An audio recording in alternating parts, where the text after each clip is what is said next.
Hey there, Empowered Tribe. It's Angela T. Moore. You're getting ready to experience the 19th episode of Empowered, a health and wellness podcast where I share my personal journey of health and healing, tips for mental and physical health, interviews with health and wellness experts and those bold enough and vulnerable enough to share their own journeys to empower you to succeed in yours. We know that life can be rewarding. It can also be challenging.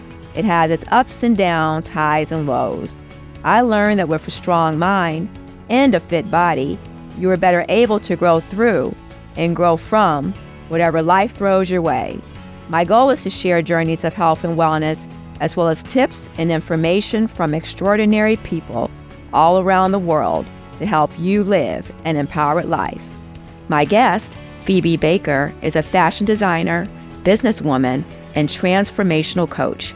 Coming from humble beginnings and a background of unhealthy relationships that included mental and physical abuse and a failed marriage, the divorced mother of two realized she needed to reevaluate her life and make some changes. In the process of healing, growing, and raising her young children, she established herself as a fashion designer and founded the Elley Orem Collection. Phoebe has been helping women and young people nationwide heal and grow personally and professionally. Her brand has opened up doors for her to pursue the things that she is passionate about, which is making an impact in people's lives, whether it is through feeling good with fashion, literature, business, or coaching. In this episode, Phoebe talks passionately about how she has healed herself through the pursuit of fashion and a growing passion for fitness. Phoebe also shares how she has created opportunities for herself and others by creating safe spaces for open and authentic communication and authentic expression. Phoebe reminds us about the power to create powerful change in your life by making a commitment to start and never give up. I hope you enjoy the episode. Phoebe, you and I were introduced to each other through your work with a nonprofit, which we will talk about shortly. However, you are also a fashion designer and creator of the Elley Orem Collection, creating ready-to-wear pieces to embrace femininity and to empower, which of course being at the show is called Empowered. You know I love that. So how did you become a fashion designer? My fashion career actually started through dance, surprisingly enough. I wanted to be a dancer, so I went to a modeling agency to get dance gigs. They told me that I needed to start working as a model to get my feet wet in the industry, and then things would take off. That confirmed what I always knew, which was that I wanted to get into fashion, being able to see behind the scenes, see how everything moved. And secretly, I wanted to design for petite women that had curves, specifically jeans. So it was awesome to be able to move into that space. And that's how the fashion design career started. Oh, very interesting. That was not the answer that I anticipated. Okay, now you mentioned petite women with curves. Why that particular population of women? I would hear all the time. Myself, I'm 5'2". And What I would hear a lot is that jeans are either too long or either they're too big in the waist, but they fit in the hips. So you couldn't find a pair of jeans that just fit you perfectly. And it was really a struggle. It was. Gotcha. So you were fulfilling a need that you were very aware of, not only because you personally experienced, but because of what you had heard. Yes, exactly. Gotcha.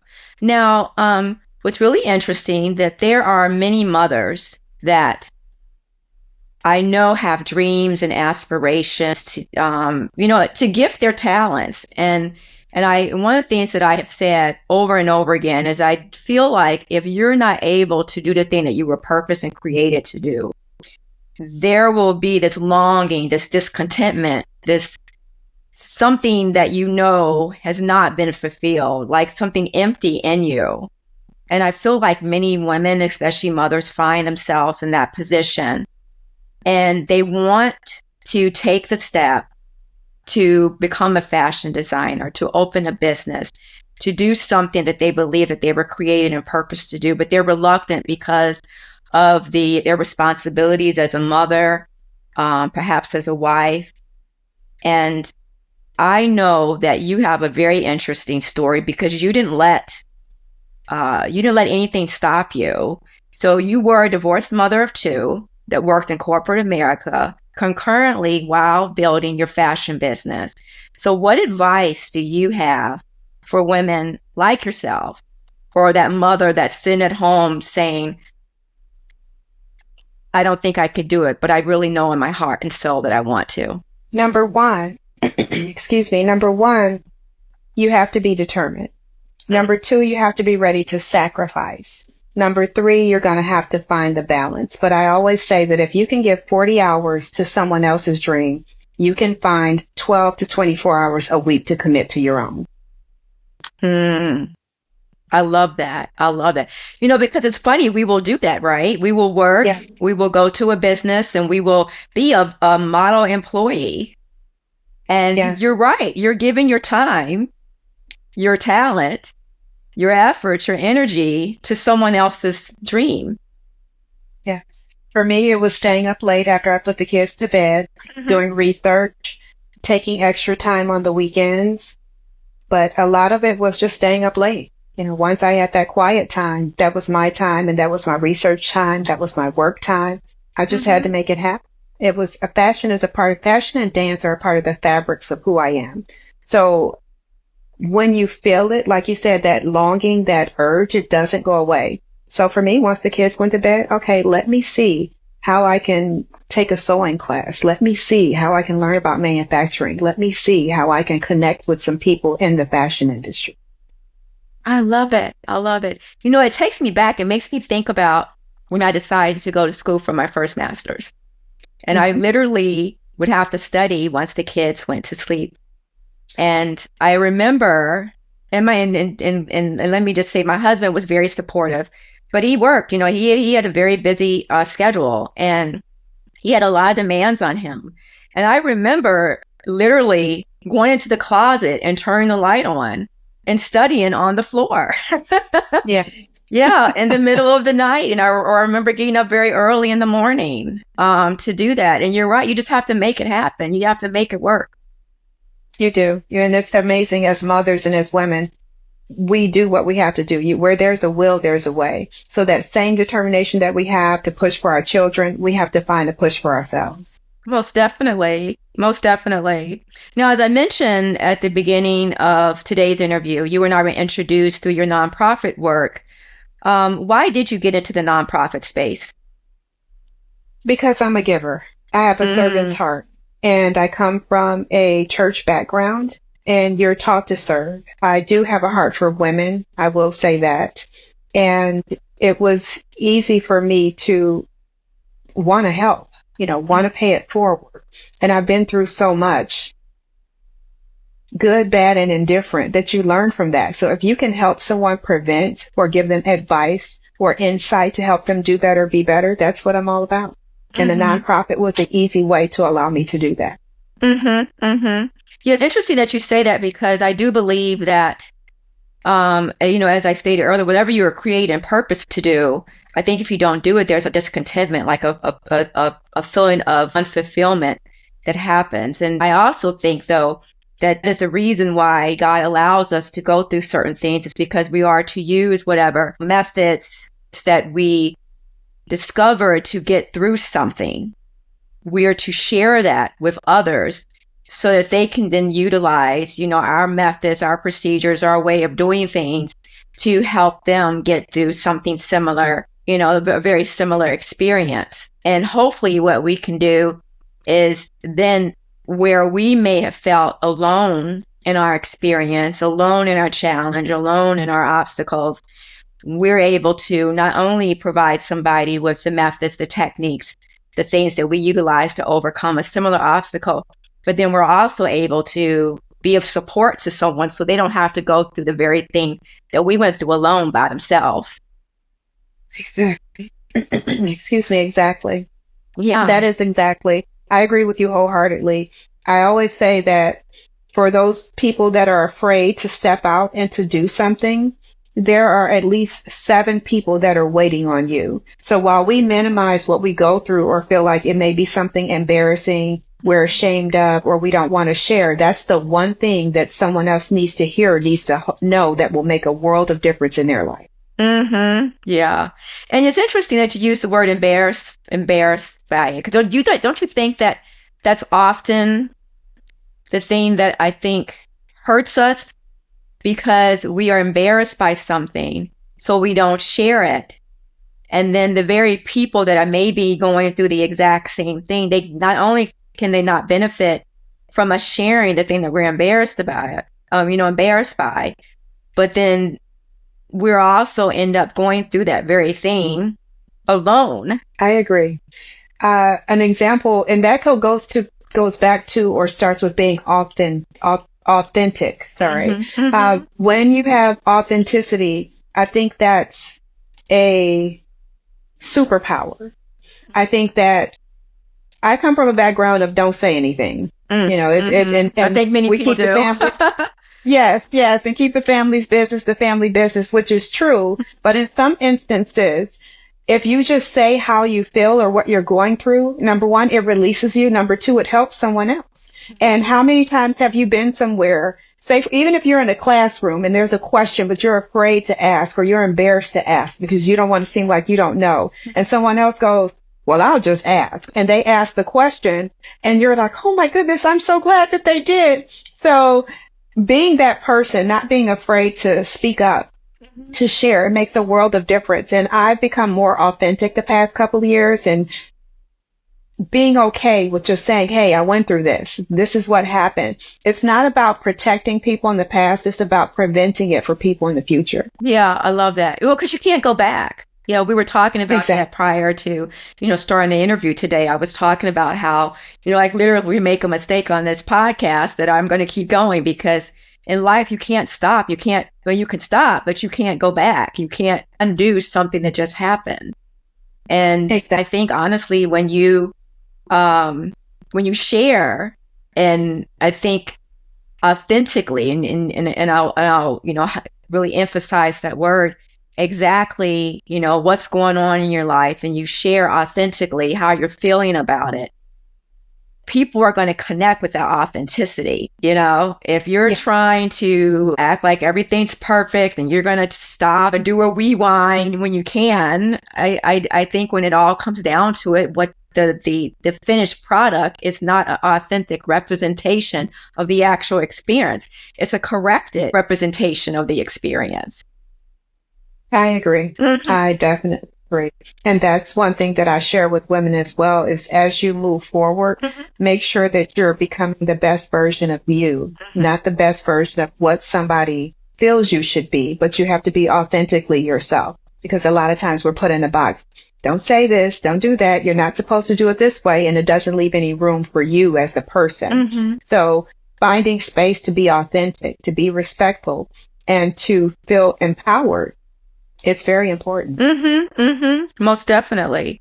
Now, one of the things that I wanted to talk to you about is, I imagine, and we're going back to your work in the nonprofit space, I imagine that in your interactions with many different women, you're impacted by the women that you interact with in many different ways. Can you talk about how you've been impacted by the women that you have worked with, and how has those experiences kind of shaped and defined the woman that you're becoming? It's been very powerful. We have 5 mentors as well.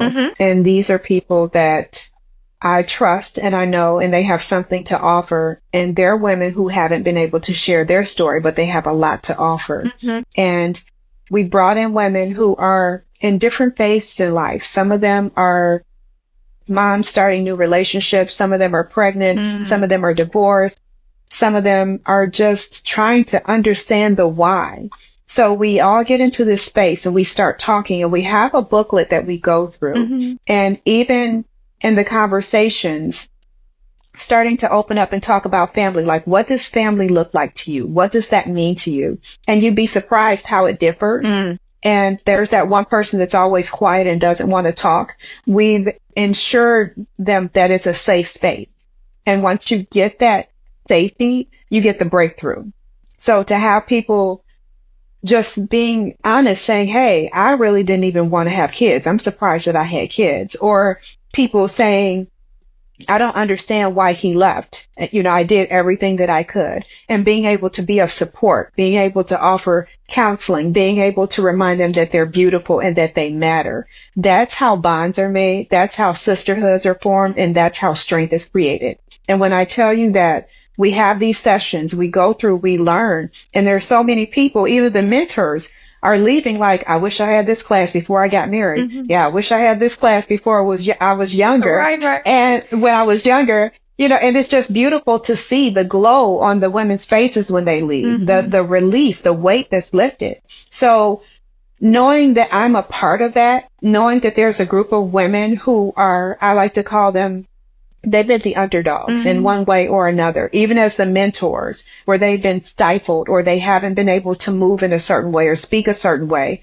If they were at work or in church, or they have gifts and talents and they haven't been able to move with them, they have the freedom and space to move in them now, and they're able to help. So I can see where I've been in that space, mm-hmm. and now I'm at a space where I can kind of oversee and help everybody connect. So it's been beautiful. It's been breakthroughs. It's been groundbreaking, and it's been healing. Oh yeah. Isn't it amazing how when you help other people share their experiences and become their best and greatest selves, how it can in turn help heal you?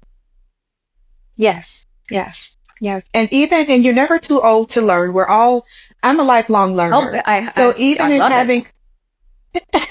And even in having conversations, we had a conversation about forgiveness and what that looked like. Mm-hmm. Does that look like you forgive and you just don't talk to the person? Or does that look like you forgave and it doesn't even matter, that you don't even care if they come into a room? So just being able to really digest and understand and think about it. And it makes you examine yourself as well. Like, ooh, did I really forgive? Mm-hmm. Or did I really? Or how does that work? So having the space to do that. Normally, on the day-to-day, we're busy, we're hustling, we're shuffling, we're in the middle of the ebb and flow. So there's not often a lot of time to just pause and reflect and think about you or how you handled a certain situation, or have a conversation with someone that's not going to be negative or doesn't have an angle. So it goes back to being able to offer that safe space. Mm-hmm. Mm-hmm. Yeah. And that's the thing that I think that's so amazing whenever we, as a therapist, I am the safe space for so many people. Yeah.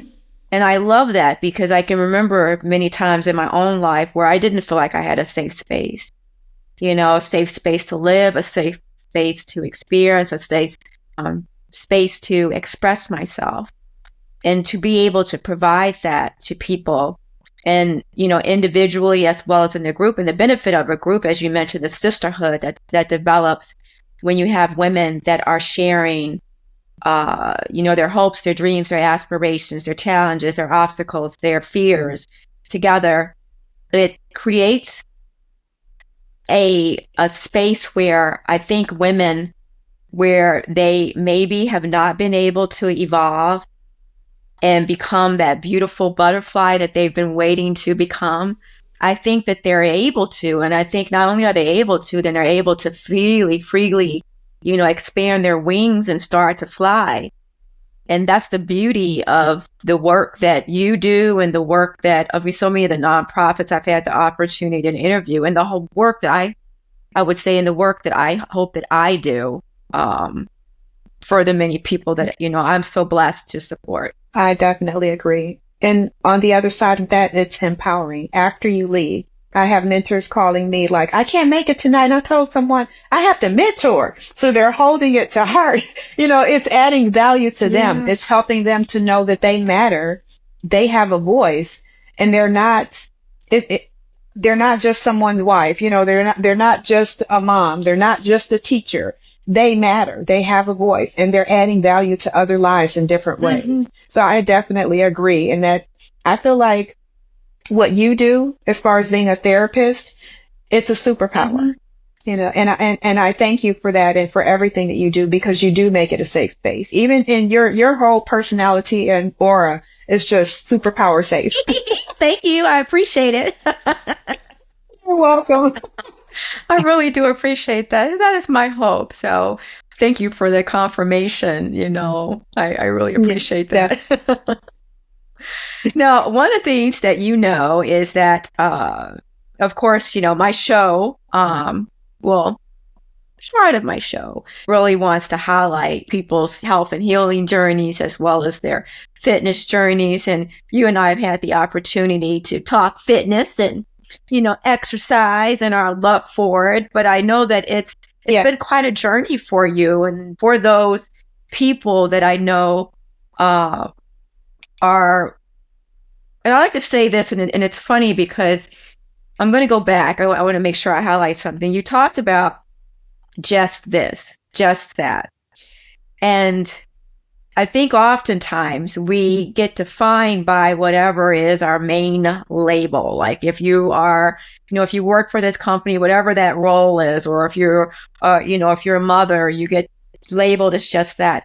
I love when I talk to people like you that do multiple things, fashion designer, philanthropist, a mentor, all these different things, because you are a living example of what I try to encourage people to be, is be multidimensional. Don't get stuck and think that you have to only be one thing. And one of the things, and I'm going to tie this in together, you'll see, with the fitness part, is I feel like when you take good care of yourself, you're better able to be all those different things, because it's a lot of work.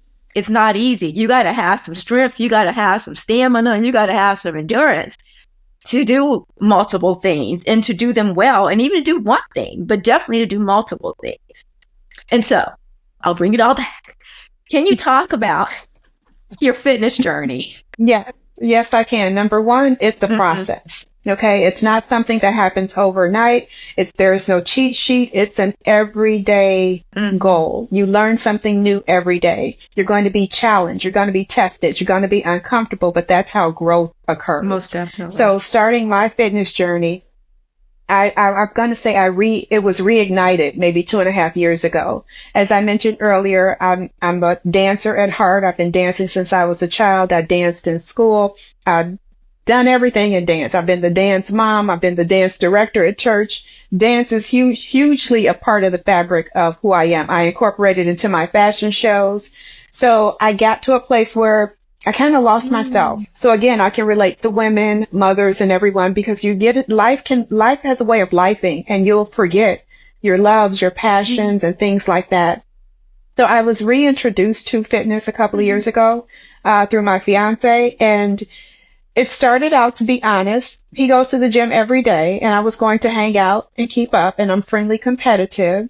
So he wasn't going to beat me. And he gave me some routines to do at home. So he gave me some things to do at home to just start to kind of get back in shape. And we talked about eating habits and things like that. And I didn't realize that I was a version of healthy. I ate a version of healthy, but I didn't realize it wasn't naturally healthy. So I started making some changes for me, and it made me feel better. It opened up a new door, and I felt like I got my life back. Yeah. And there's no surprise to me. And I know that. And that's why, as a master trainer and a therapist, why I have always incorporated that into my work, because I understand that. I understand that when you start to make that connection between physical movement and mental growth, amazing things happen. Amazing things happen. And I feel like whenever you work out and you push yourself, you push yourself past the discomfort, you push yourself, you finish that workout, you finish, whatever it was that you started, that it does something, it has a positive impact on you. And the thing about exercise is that because, technically, you want to do it multiple times in a week, there's multiple opportunities to set a goal, achieve that goal, set a goal, achieve that goal. Each time you do a workout, you've done something that you probably had to talk yourself through to not stop and quit and finish. And that's empowering. That's very impactful. What do you think about that? Yeah. Yeah, I agree wholeheartedly. And I do want to just insert this. My dad has been an inspiration. He has been going to the gym since I can remember. Before I was old enough to go to the gym, I wanted to go because he went. I didn't know that. And he is 73 now. He'll be 74 this year. He still goes to the gym every day. He takes the weekends off, but he goes. And he was telling me the other day, yeah, I don't feel like going to the gym. And I said, you don't? He's like, you think I want to go? I think that's a misconception. Every day. Exactly. But he's in amazing shape. He's really healthy for his age. And, there's so many benefits to it. And it's such a blessing. And I'm so proud. And that was another inspiration for me to, again, start at the very beginning. But your mindset, and talking yourself through the workout. And what I realized with me is my workout buddy, is my better half. So I'm not doing the typical workout. He's really challenging me. And sometimes I want to stop, but I'm not a quitter. So I'm going to make it through. Even if I'm breathing hard, I made it. Really competitive, which I like. Exactly. And you're right. You feel so empowered because you made it. And there's nothing like walking out and you're not defeated. You're like, I did it. Even if you stop for a few seconds and you start back up, you made it through it. So there's a sense of accomplishment. And one thing that my fiance always says, he says, what you do in the gym mirrors what you do in life. So if you quit in the gym, oh, I'm just going to wait. That's the same thing. I want to start a business. Oh, I'm just going to wait. So what you do literally mirrors how you are. And it made me look at it differently. And I started to look at other people, and there's some truth to it, unfortunately. So it pushes me even more. But I definitely feel like it's empowering. And I think that women, especially, we need to remember that. And you don't have to start big, start small, but do something. I love that, what he said, because I think that's so true. And I may ruffle a few little feathers, right? I'm going to say this, but I'm going to speak the truth. I'm going to be authentic. I have recognized that those people that push themselves through their whole entire workout, they do everything. They do the warm up, they do the workout, they do the cool down, the stretch and everything, are those people that tend to complete the things that they start. And you can see this kind of consistency in their life. And then there are individuals that are going to bypass that stretch at the end and not, or maybe or you'll see where, say we're doing an exercise for 45 seconds and they get to that 38-second mark and they're feeling kind of tired and you just see them just kind of quit. And I have to say that in a lot of situations, that is something that you'll see oftentimes in their life, is that they don't pay attention to the details. They don't finish things completely. They just do just enough. Yeah. And I agree. And I've been guilty of that in some aspects too. There's growth to it. I'll complete this, but then also being aware of that pushes me to handle things and approach it differently, because I don't want to be that person.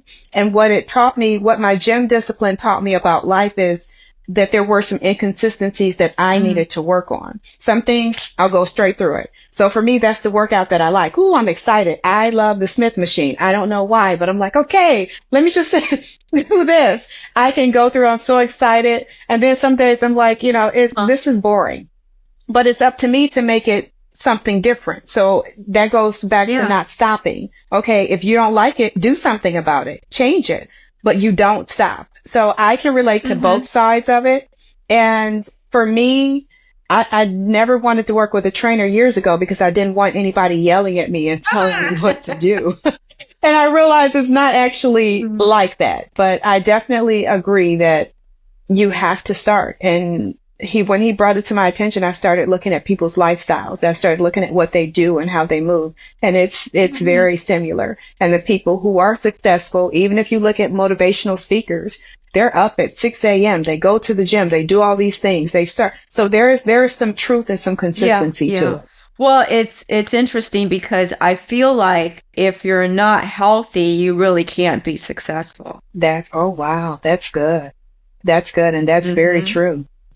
That is very true, because it's almost like a distraction, because all you can focus on is how you feel or what you can't do or what you can't accomplish. And I also don't know if people really realize, not everything, but a lot of times some of the challenges that you have with your health can be alleviated by working out. Most definitely, yeah. I've shared this, So I've shared this openly with many people. When my mom died of a massive stroke when she was only 42, she looked fit. She was thin, but she was a smoker. She had high blood pressure. She was under immense stress. She is a motivating factor for the days where I don't feel like working out, to get up and work out, to push myself, because I don't want to be, I would never want to put my children through that experience that I had holding her while she was having a stroke. You know what I mean? I would not want to put my children through that experience. So I feel like you have an obligation, especially when you have children, especially if you have people that love you, to take care of yourself. Yeah. Yes, I agree. I agree.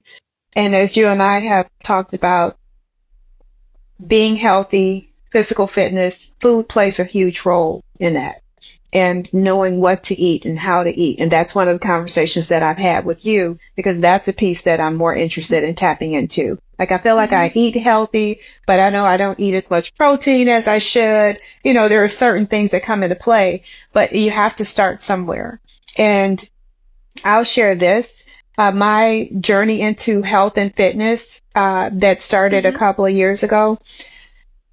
You go to the doctor. Well, I went to the doctor for my annual appointment. You have your blood drawn, and normally they say they'll call you if there's something wrong, right? So I went back 6 months later, and the doctor looked at my blood work, and he said that I was 2 points away from being diabetic. He said, and I'm like, wait, what?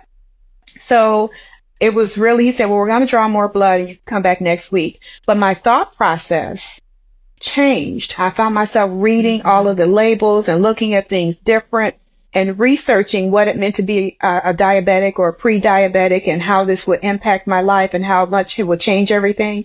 And it was a really long week for me, and it made me more sympathetic to people that are going through it. I already felt bad, but it was just like, oh my gosh, this is really, really life-changing. And when I went back, he said, well, whatever you're doing, keep doing it, because your numbers look great. So what had happened in that 6 months is my boyfriend and I had started working out together. We had started, you know, and he would crack jokes about the vegetables. I would buy frozen vegetables. He's like, buy the things on the wall, you know, where they're spraying the water over them. Buy those. They're spraying water on them. You know, buy. Exactly. You know, so, and I changed the way that I was eating, and unbeknownst to me, it saved my life in many ways. So tapping into that even more, and it wasn't anything bad. It was just, instead of buying the cup of pineapple that's already chopped up, buy your own and cut it up. Yeah. Well, and what you speak to, and I'll share this as we kind of bring our interview to an end, is you speak to finding out what works for you and finding your why. You know, your why was having the doctor tell you you're 2 points away from being diabetic or pre-diabetic. I'm sorry, I don't recollect exactly what you said. But, you know, whatever specifically he said was enough to give you some time to really think about your health for that week before you had the opportunity to get the newer reading. And I wish that more people had those opportunities where the doctor tells them something that makes them stop for a second and really think about their health. And I hope that more people, if they don't get the conversation with the doctor, you know, where the doctor says something that, you know, that motivates them to think about their health more seriously, perhaps they'll listen to this podcast and listen to this interview and then say to themselves, I want to be healthy.